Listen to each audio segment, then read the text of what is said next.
Lilinis tayo ng PC bulb mga sir. Ito yan sa mga nakabiyos.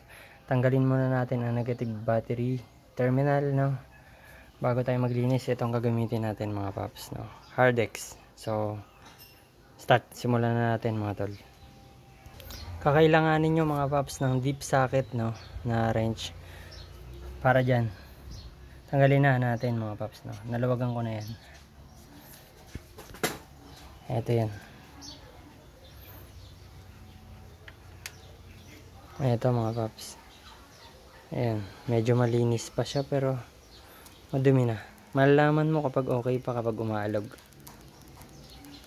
Ayan, naririnig nyo. Sprayan na natin yan mga paps. Gamit lang kayo paps ng map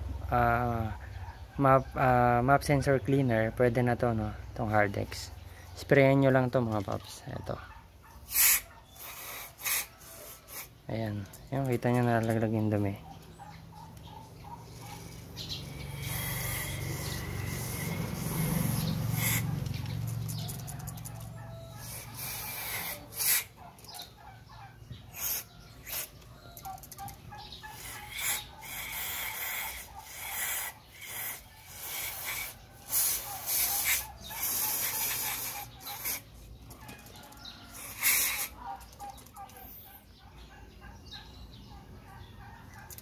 Yan, ganyan lang mga paps, tapos babalik nyo na.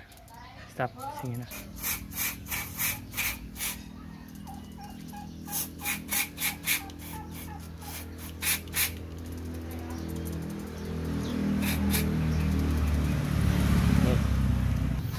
Ganun lang rin sa pagbalik mga paps, no. Wag masyadong mahigpit. Kung gano'n lang rin siya kahigpit dati, ganun lang din mga paps, no. Tapos balik nyo lang yung pinaka clip nya. Okay na. Alright.